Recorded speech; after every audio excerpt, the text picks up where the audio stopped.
আজকের সকালটা অন্যরকম। আমার কাছে মনে হচ্ছে যে এবারে শীতের সবচাইতে বেশি কুয়াশাচ্ছন্ন সকাল। প্রচণ্ড কুয়াশা, আজকে হাঁটতে বের হয়ে আসলে নিজেই একটু অবাক হয়ে গেছি।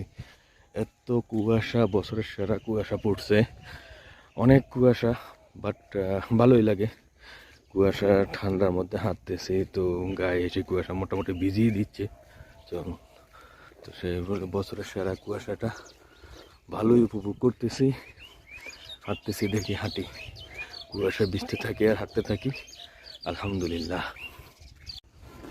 আসলে এমন কুয়াশাচ্ছন্ন সুন্দর সকাল একমাত্র গ্রামে দেখলেই পাওয়া যায়।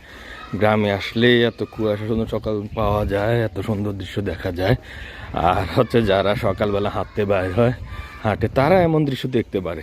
আপনি হাঁটতে না বের হলে আসলে এত কুয়াশাচ্ছন্ন সুন্দর সকাল দেখার সৌভাগ্য আপনারও হবে না। সুতরাং সবাই হাঁটুন, হাঁটতে রাখুন, স্বাস্থ্য ভালো রাখুন, হাঁটুন, নিজের জন্য হাঁটুন।